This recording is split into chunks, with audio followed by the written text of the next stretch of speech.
Anita Morhani.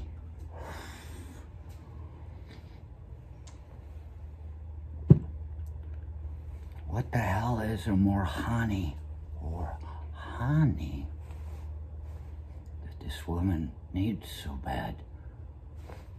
There's a woman that just popped up that's talking about a near-death experience, and she's giving advice to people, and it seems pretty good so far. I had to stop to talk to you because I Anita Morhani, and I was like, I couldn't figure out what Morhani was supposed to mean. But then I realized just now, as I was about to talk about it, that's it. I was on a path to something else, but I caught myself. Anita Morhani.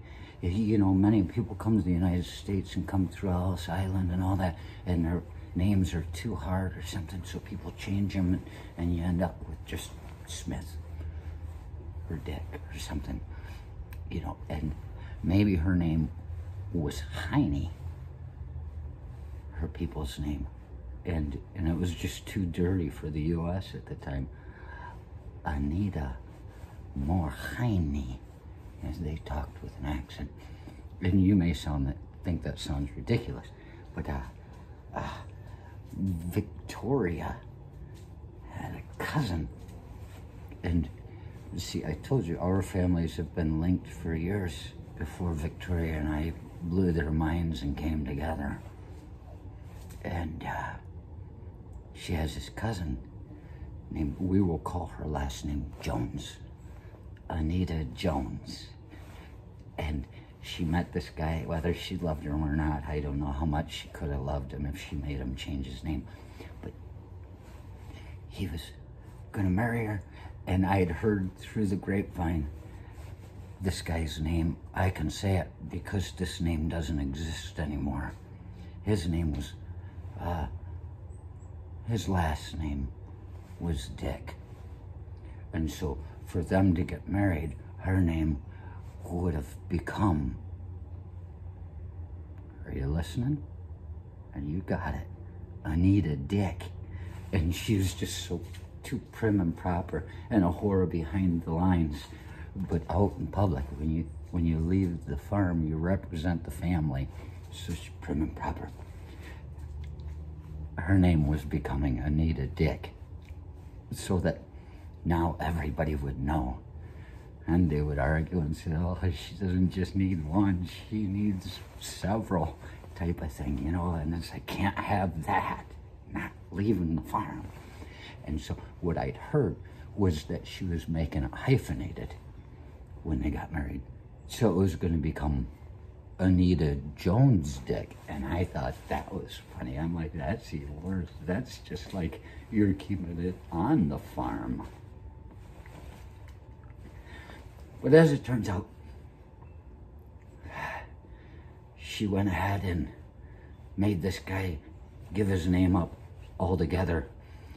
She kept the Jones name, Anita Jones.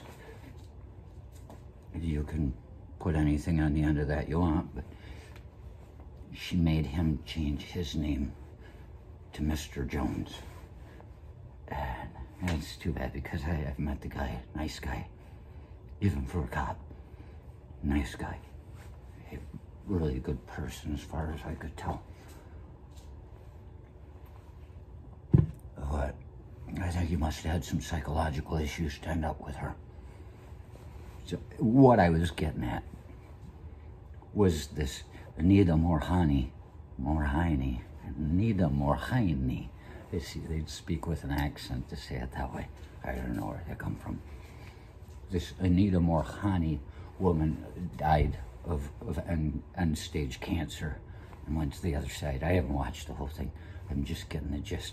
And she's talking about the source, the soul, and how, you know, maybe when people say, oh, why is it you got lucky and got to come back and my sister or my mother or my cousin didn't get to come back? And she says, rightly so.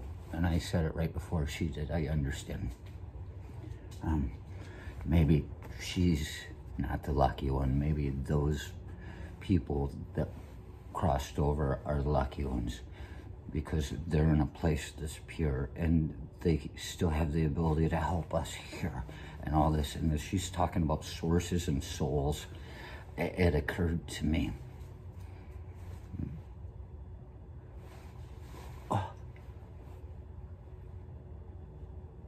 About the conservation of energy and how no energy is lost. And how could that be? There's the question, why the soul would be just floating around. And I guess if the soul is the source, the thing that, the cohesion that holds things together for now, maybe it is an energy of its own. And if we get a soul here as just physical beings, as animals, and we're considering these things with our brains getting compressed and bigger and just growing new parts like the neocortex, the new part that's able to just distinguish between things and find problems that we can solve. Maybe that part of us, with our soul, we're thinking we came here this way with our minds and all that. But no, it might just be a physical reaction to the soul, our consideration of things. It may be, as we look at, as being part of our soul and learning from our soul and teaching our soul at the same time, it may be that we are nothing more than spectators of our soul.